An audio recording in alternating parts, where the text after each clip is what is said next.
Welcome to Stuff You Missed in History Class, a production of iHeartRadio.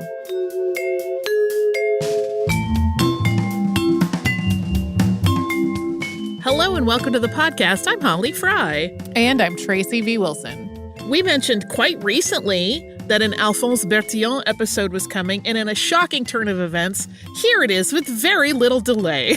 Yes. Unlike so often when it's like 4 years later. If you have noticed that there is also a Bertillon episode in the archives, yes, that's true. This one is not exactly an update. It's got a much different focus than that one. That talks a lot about his police work and some of the ways he innovated, which we don't talk about much in this one beyond some of the key elements of the Bertillon system. But I really wanted to look at his life story a little bit more and who he was as a person. So that's why we are revisiting Alphonse Bertillon. Bertillon is a man who definitely is a mix of really positive achievements and traits and also a whole lot of really problematic issues. He's a very complex human. Bertillon developed a system of identification via body measurements that was designed to identify whether crime suspects had an existing criminal history. His system worked, sort of, but his contributions to police work have kind of been occluded by some terrible missteps he made in his career after that. I'm just going to tell you up front, this is one of those episodes where there are a lot of parentheticals where we just have to point out that there is a thread of racism through his entire story.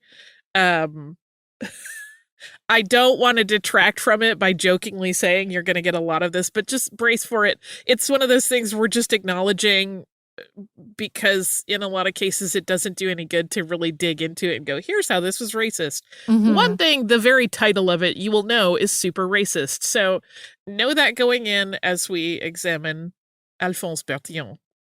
Alphonse Bertillon was born April 23rd, 1853 in Paris, France, and he came from a family of innovators. His grandfather, Jean-Baptiste Bertillon, served in the military under Napoleon Bonaparte before becoming a chemist. In that role, he made improvements to the distillation process and invented a sugar purification method. Jean-Baptiste also invested in one of the first gas works in Paris, helping to usher in the age of the literal City of Lights. Alphonse's father, Louis-Adolphe Bertillon, studied medicine at the Sorbonne, although his true passion was engineering, and he sort of combined the two when he realized he could measure humans and use that data to compile statistical tables. Some of these tables were inherently racist. Louis-Adolphe eventually became France's head of vital statistics, and Alphonse's brother Jacques Bertillon followed their father in that role. Alphonse's mother was Zoe Guillard Bertillon, who had married Louis-Adolphe in 1850. According to a biography written in the 1950s, Zoe had wanted to name their second son Alfred. But Louis-Adolphe had forgotten the name they had chosen when he went to register the birth, and so incorrectly went with Alphonse. That is really quite a charming story in that biography where she's just like, okay, fine. They're just really happy about their new baby who apparently screamed a lot. When Alphonse was just a few months old, the Bertillons moved away from Paris to Montmorency, about 10 miles or 17 kilometers north. And this move was precipitated by a growing distrust of the science community in Paris at the time. As scientific discoveries moved the populace forward, the people behind them were sometimes seen as causing unrest. But this move was very good for the family for other reasons, because being in the country seemed to help Alphonse, who had been kind of sickly from the time he was born, gain a degree of health and level out a little bit in terms of his child development. The family stayed at Montmorency for 3 years, and they moved back to Paris in 1856, settling in on the Rue de Bruxelles. Alphonse sounds like a scamp as a kid. He was a curious child, but not really interested in structured learning. When he struggled in school, his parents hired a tutor for him, but he was pretty merciless with this tutor, would hide his glasses and play tricks on him. Because he had been sickly as a small child and still had some health issues, he was entirely willing to exploit that to just get out of work. When Alphonse was 11, he was sent to a boarding school that specialized in difficult students. He was there for a semester before the Bertillon family received a letter that basically said no amount of money was worth dealing with Alphonse. As a scholar, he excelled in botany and natural history, but he just did not have any interest in other subjects. At the same time the family was trying to decide what to do with their precocious 13-year-old, Zoe Bertillon became gravely ill. Her exact illness is unknown. It's been theorized that she may have had some sort of bacterial infection that led to sepsis. Alphonse, his older brother Jacques, and their younger brother Georges attended her deathbed, and Alphonse is said to have fainted in the moment that she died. As the family was mourning, Louis Adolphe had taken the two younger boys to Ornolac-Saint-Laban near France's border with Andorra. It was a place that he and Zoe had spent time when they were first married. And there, Alphonse got some tutoring from his father, who realized that his middle child mostly just needed to be challenged by education to engage with it. This is something, of course, that is recognized as part of a person's learning profile now, but in the mid-19th century, it was often mischaracterized as laziness or a lack of focus. I think folks still struggle with being branded lazy when that's not really what's going on today. But to be clear, Alphonse was stubborn about the whole idea of studying things he did not have a natural interest in. And this recognition of Alphonse's need for stimulus did not result in him becoming a good student or having courses tailored to him. Perhaps more than anything else, though, this period brought Alphonse and his father much closer. Before her death, Zoe had been the parent that Alphonse had been close to. But Alphonse did have to go back to school, and he was eventually enrolled at the Imperial Lycée at Versailles. This initially seemed like it might be a good fit, but all of the same problems arose once the newness of that situation had worn off. He not only didn't work on his studies, he actively worked with some of his friends to disrupt class. Eventually, the Imperial Lycée sent Louis Adolphe Bertillon a letter very similar to the one that he had received from the previous school. They had been able to deal with his behavior until an incident in which Alphonse, who, this sounds wild to me, had been secretly making hot chocolate in his desk with a spirit lamp for himself and his friends, started a fire. But then when he was confronted about it with literal smoke coming out of his desk, instead of opening the desk and revealing what had gone on, he hit his teacher over the head with a book. That ended his formal education. But this happened just as the Franco-Prussian War began, so it's also possible his education would have been put on hold then anyway. He managed, how it is unclear, to take and pass the baccalaureate examination in science and literature on his own a couple of years later at the age of 20. Alphonse wanted to sort of bask in that accomplishment, but his father wanted him to get a job. So much so that Louis Adolphe found one for him as a junior bank clerk. This went about as well as you might think. Young person being pushed into a job by their parent. It's unclear exactly how this posting ended for Alphonse. It was a short-lived situation, though. Next, Alphonse was sent to England with the hope that some time abroad would mature him. And he found London to be a bit alienating. He noticed immediately that people stared at him just when he was walking around. And one of his friends, who was also French but living in London, explained that it was because he dressed like a Parisian, and that set him apart from the rest of London. He wanted to revamp his wardrobe to try to blend in better, but Louis Adolphe refused to send him money for that. So the normally pretty aimless Adolphe Bertillon suddenly was hunting for jobs, and he landed a position teaching French for very low pay at a collegiate school.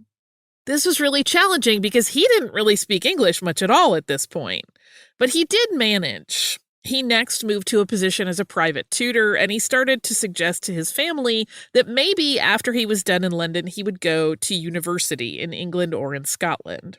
But his father did not want to spend the money to enroll him in a university, given his education history. Alphonse moved on to another job teaching French in London until he was recalled to his home country for military service in the ongoing Franco-Prussian War. In 1875, he became part of the 139th Regiment stationed in Rouen, which is right in between Vichy and Lyon.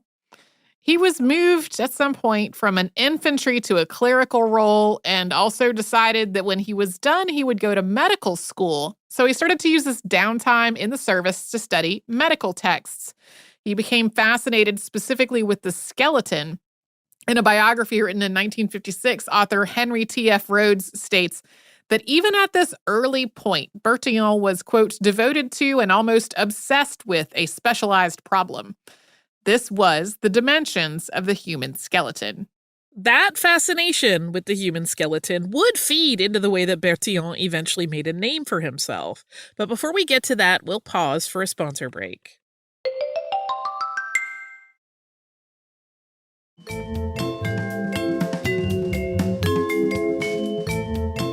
After his military service, Bertillon returned to Paris, and while deciding what his next move would be, because it turned out he didn't end up wanting to go to medical school, he got typhoid fever, and that delayed any plans that he may have had in mind. But he may have also been starting to panic a little at how far behind his brothers and friends he was in terms of a career. So he asked his father to help him. Again. Alphonse was able to get a job working for the police department of Paris as a records clerk with the help of his father.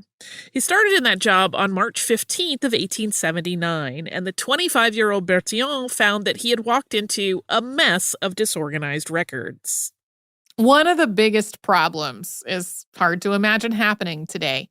Police in France and a lot of other parts in the world had a hard time knowing if somebody who was brought in on an arrest or even sentenced to jail time had a prior criminal record. There were forms that were filled out every time, but a combination of corruption, sloppy practices, and lying on the part of detainees meant that those forms were largely meaningless.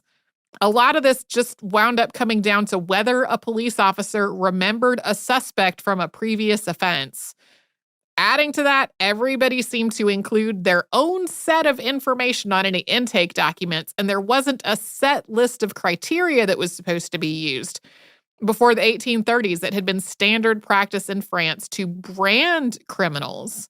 So it was easy to see if somebody had been arrested before. That was finally recognized as inhumane and stopped. And nothing had really been developed to identify repeat offenders in place of this branding. And so this is, 40 some years later that they're still having all of these problems after the branding was outlawed, thank goodness. And Alphonse Bertillon decided that he would just restructure the whole system. And on October 1st, 1879, exactly 200 days from the day he began the job, Bertillon submitted a report to his boss, Monsieur Andrieux, the prefect of police. This was a preliminary version of the system that he would eventually develop, but he had devised a way to uniquely identify people in a large group through a systematic series of measurements of their bodies. Bertillon had figured out a way to plug those measurements into formulas that could sort people into various groupings of similarities, and then make that data accessible and searchable in a way that a person could process a newly arrested suspect and then check pretty easily to see if that person had a prior record. For a very simplified example, Bertillon had made an initial sorting of all the records by head measurements. So you would need to measure the person in question and then see if you needed to look in the cards that were small, medium, or large. And so that already eliminated 2/3 of the possible options. The remaining 1/3 would then be separated in a similar way by the next measurement, and so on. And then so on again. So you might arrive at kind of a subdivision of people who had the same forearm length from elbow crease to wrist, all grouped together.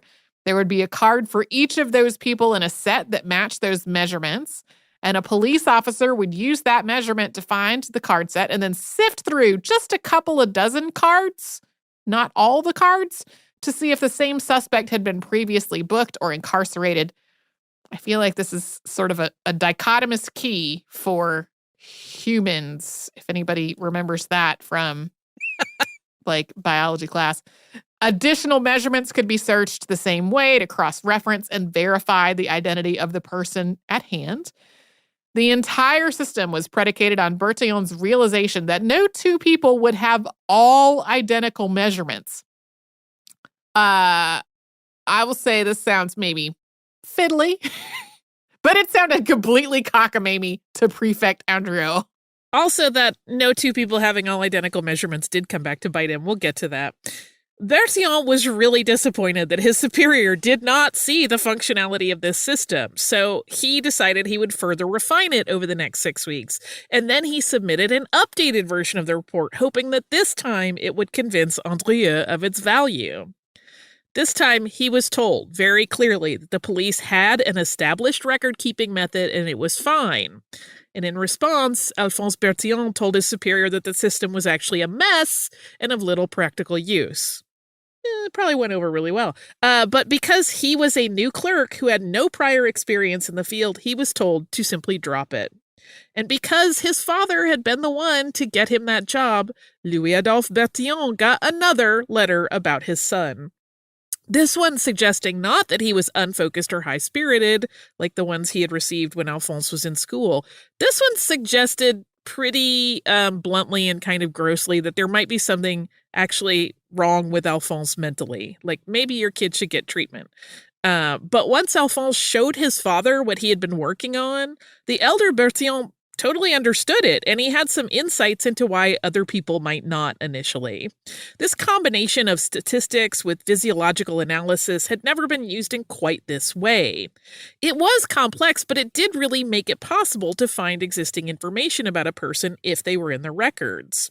And to build up his database of cards, which got pretty large, Bertillon had visited prisons and took measurements of inmates, as well as taking the measure of family, friends, and associates. So he had a pretty big data set that he could show, hey, look, this works. This use of anthropometry, not just the measuring of the human body, but the study of those measurements, was not a new concept. It's still used for a variety of applications today.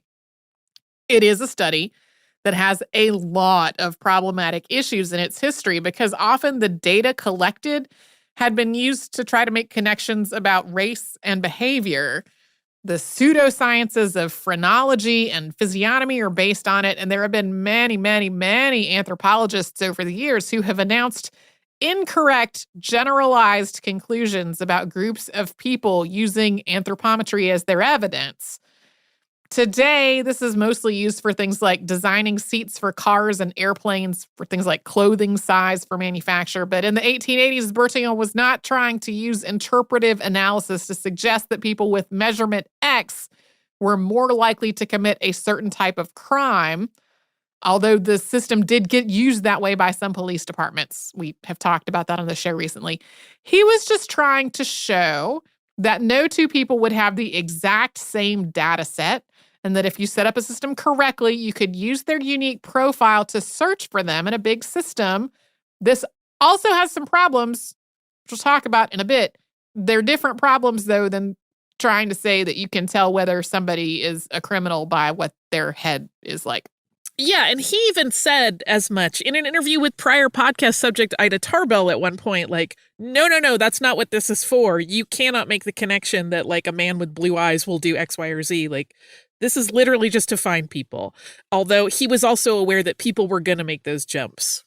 And although Alphonse's organizational system was not getting any recognition at work, with his father's encouragement, he continued to refine it on his own time.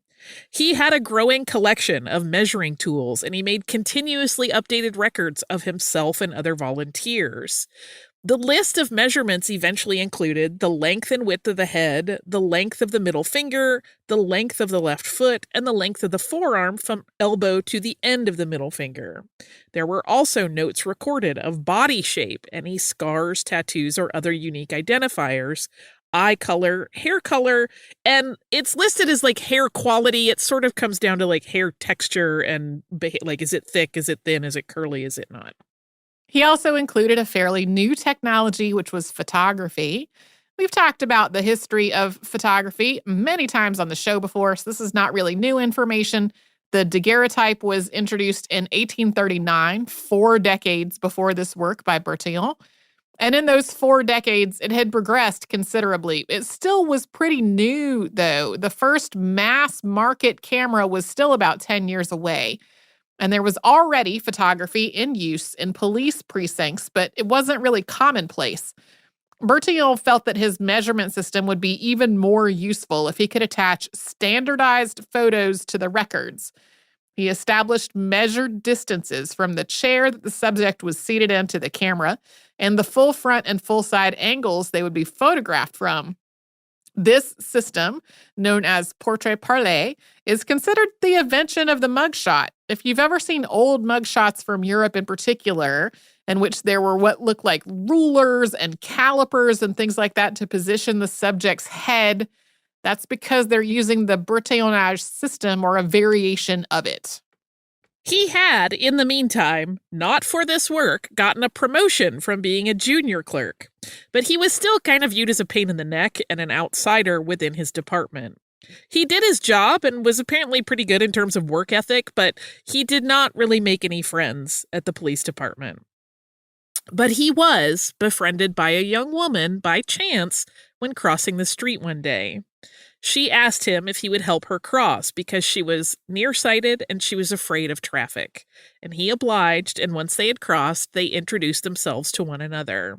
Her name was Amélie Notar, and she had recently moved to Paris from Austria. When she mentioned she earned a living giving German lessons, Alphonse said he had always wanted to learn German. That was a complete lie. He hated that subject in school. As he was feeling stagnant in his job, Bertillon wrote a book to occupy himself during his time. And this book was titled Les Races Sauvages, or The Savage Races. Holly didn't find a lot of information on this book's specific contents, but it's usually dismissed as a messy, poorly researched title that was more of Bertillon's musing on things he didn't have a lot of exposure to than on any kind of actual scientific examination of anything. Also, based on its title, seems like it must have been incredibly racist. This book did not do well, but he had dictated it to Amélie, and the two of them had become very close, and soon she was taking notes for him regularly. I did find, I should say, French language versions of it, and my French is okay, but not really good enough to plow through a book of pseudo information about like fake scientific assertions. So just if anybody's like, I found this book, well, yeah, but not an English language version for good reason, I imagine. Not long, though, after the publication of this book, his boss, Andrieux, retired, and the new prefect, whose name was Camcas, had heard of Bertillon's project, and unlike his predecessor, he was really interested in it. And he gave Bertillon a chance to prove that this system would work. He had 3 months to do it with the help of 2 assigned clerks, and he had to find at least 1 repeat offender in the system through his method. It took some time, but eventually he did manage to match a newly arrested man with a previous visit to the Paris Police Department. The timing of that first match in February 1883 was unfortunately overshadowed by the death of Alphonse's father, Louis Adolphe. Despite that loss, 1883 was pivotal for Bertillon in more positive ways. He built on that first success by identifying more and more recidivists in the police records, and he proposed to and married Amélie, who had been an important part of his efforts. She's said to have compiled more than 7,000 of the cards used for the system. She had, by all accounts, beautiful, easily legible writing, so she really made the whole system easier for users. By the end of 1883, Bertillon had identified 49 duplicate offenders in the Parisian Police Bureau records. By the end of 1884, Bertillon's process had identified 241 repeat offenders. This was all proof enough for his prefect to start instituting the system officially. Bertillon was tasked with getting a department up and running, and police staff from other countries soon were visiting Paris to learn this system and bring it back to their own offices. And Bertillon had some very high-profile successes. His system was used to identify an anarchist who was plotting a bombing, as well as a man who had faked his own death and then continued to commit crimes. An 1886 article ran in papers around the U.S. titled Identifying Prisoners, and it announced the new system as a triumph. It read in part, quote, "the latest method of identifying prisoners, which has been introduced into France by Monsieur Alphonse Bertillon, and which is now successfully practiced not only in the chief French prisons, but in Russia and Japan as well, is the exact measurement of the prisoner on his arrival at the jail. A photograph is also immediately taken, and by these means, the many mistakes which have been made by a trusting photographer only are avoided." In 1888, France had established its Bureau of Identification with Alphonse Bertillon as its director. Bertillon's career was clearly taking off, but his arrogance was about to trip him up. We'll talk about his involvement in the Dreyfus affair after we hear from the sponsors that keep Stuff You Missed in History class going.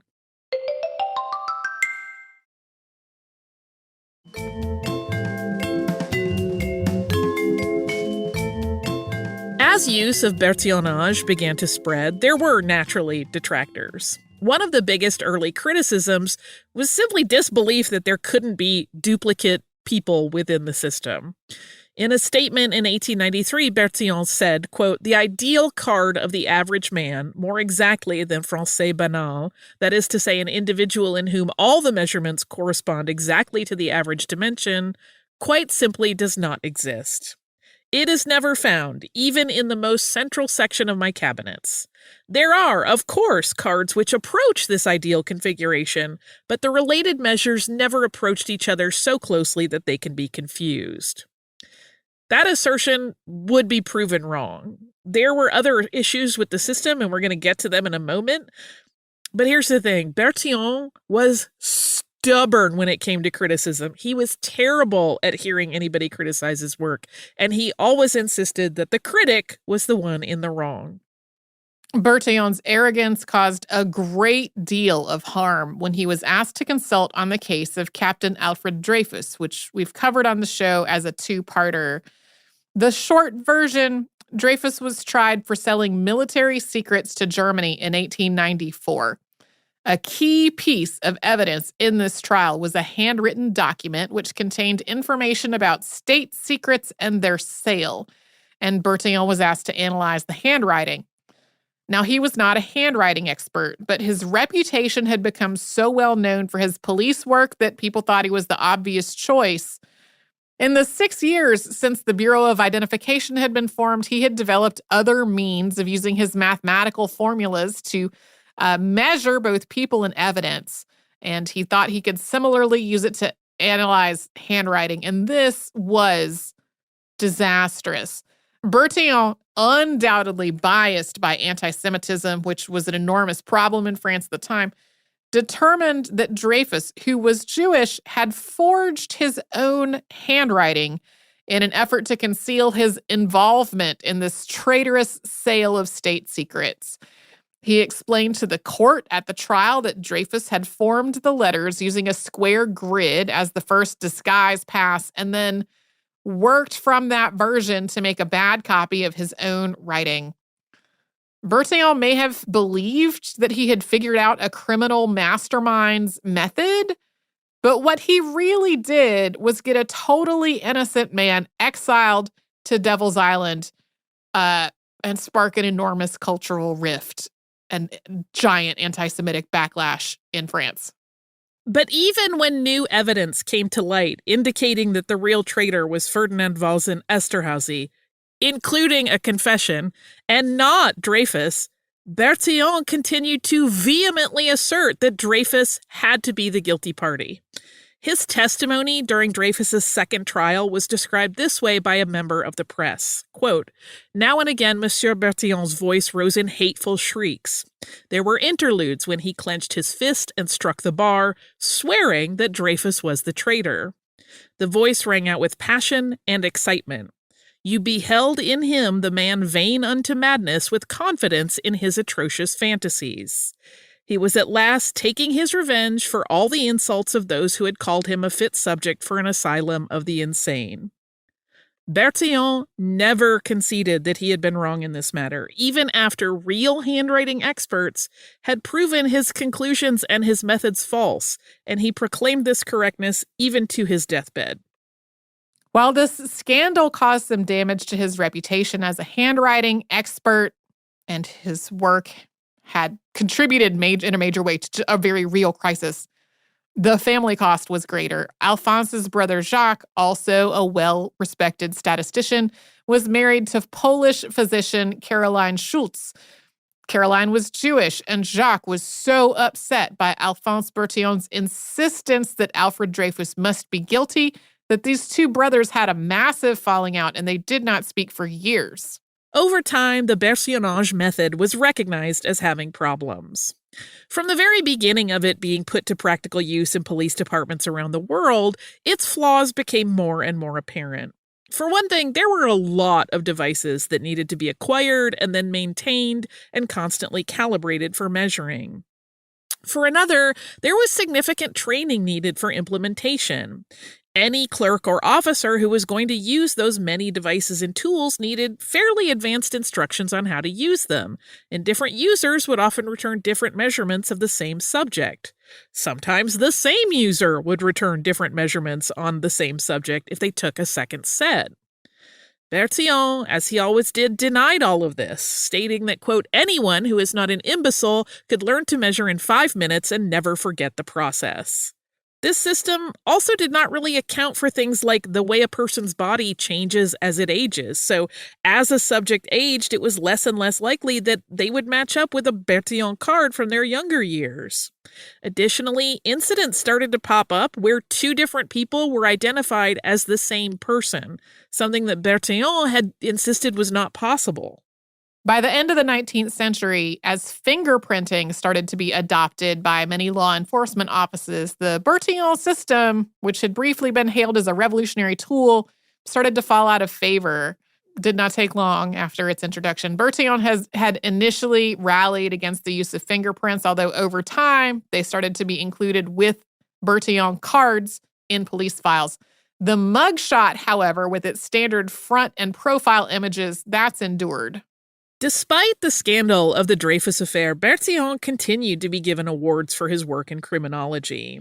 And he continued in his work until in 1913 he began to experience the sensation of being extremely cold at all times. He could not seem to get warm no matter what amount of heat he was exposed to, and he shivered constantly. He was also starting to have trouble with his eyesight. After he was diagnosed with pernicious anemia, his younger brother Georges donated blood for a transfusion. And initially this helped a great deal, but the effects wore off, and he needed a second and then a third transfusion, and Georges was the donator on all of it, so it was taking a toll on him as well. He kept working for months as this was going on, and there's no denying that he was getting weaker and weaker. In early 1914, he was nominated for the Légion d'honneur Officer's Rosette, but people were reluctant to give him this award unless he met one condition. An emissary was sent to Bertillon's home, where at this point he was having to stay in bed, and told him that he would receive this award only if he retracted his assertion that Dreyfus had written the document known as the Bordereau, which had been a key component of that case. Bertillon reportedly yelled no at the visitor repeatedly. That was the end of that. On February 13th, 1914, Alphonse Bertillon fell into a coma. He died at 11 p.m. and was buried at Père-Lachaise Cemetery.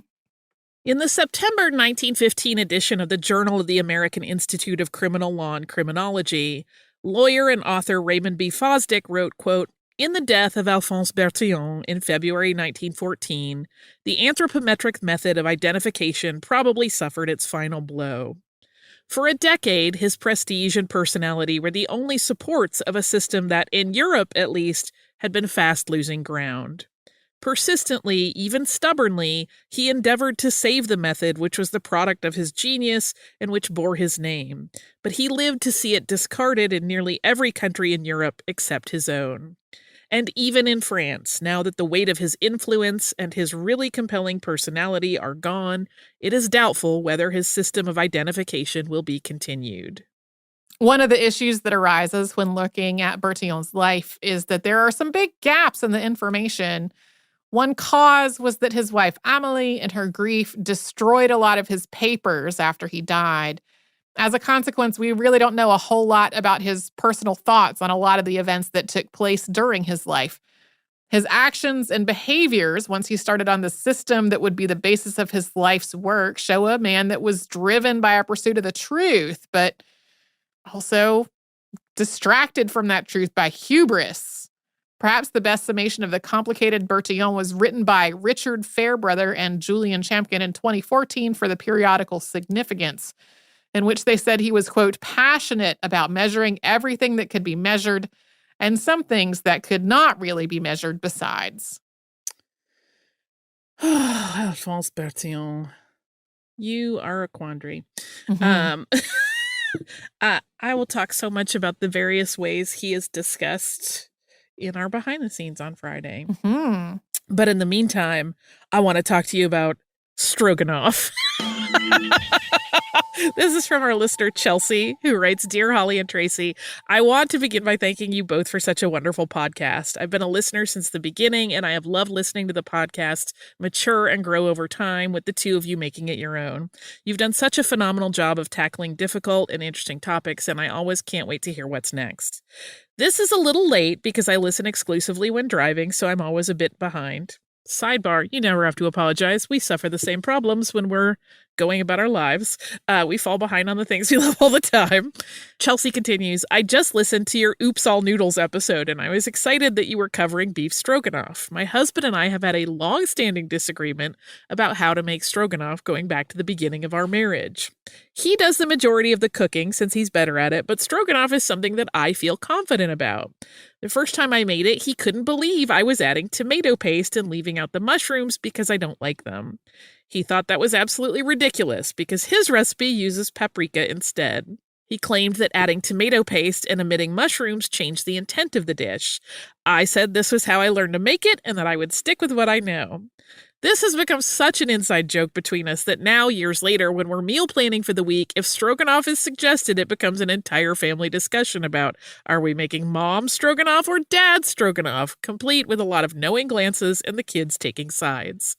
Imagine my delight when you said that tomato paste was added as an ingredient in the early 1900s. It was so great that I shouted, ha, while driving. I was in the middle of dropping one kid at preschool and driving to volunteer at the other kid's school, but I had just enough time to swing by home and interrupt my husband working in his home office with a triumphant, I was right. I love this so much. Once he understood what I was talking about, he asked me to cite my sources. He knew he couldn't argue with me when I told him I heard it from you because he was the one who originally insisted I listen to the podcast. He did want to make it known that he was also right about the mushrooms. Thank you for always adding knowledge and delight to my drive. I've attached pictures of our dog Carlton. He is 12 and has always been a crabby old man dog who just wants to lie in the sun or be under a pile of blankets. Cheers, Chelsea. Okay, first of all, Carlton is hilarious and adorable. I love a grumpy dog. He's so cute. I want to scoop him up and kiss him, and he'd be like, please do not. Yeah. I mean, that's the thing that I discovered, too, when doing the stroganoff research, is that there are a lot of different versions because it propagated throughout the world and at different regions and different people created their own kind. So in my opinion, there's no wrong kind of stroganoff ever. I'm not a tomato paste person, but if you are and you love that, awesome. I'm like heavy on the sour cream and mushrooms person on that one. But I'm just glad that everybody is cooking delicious things and that it is something that they are good-naturedly poking fun at each other about and not an actual argument. If you would like to write to us about the way you make stroganoff or any other dish or anything else we've talked about on the show, you can do that at historypodcast@iheartradio.com. You can also find us on social media as Missed in History. And if you haven't yet subscribed, you can do that on the iHeartRadio app or anywhere you listen to your favorite shows.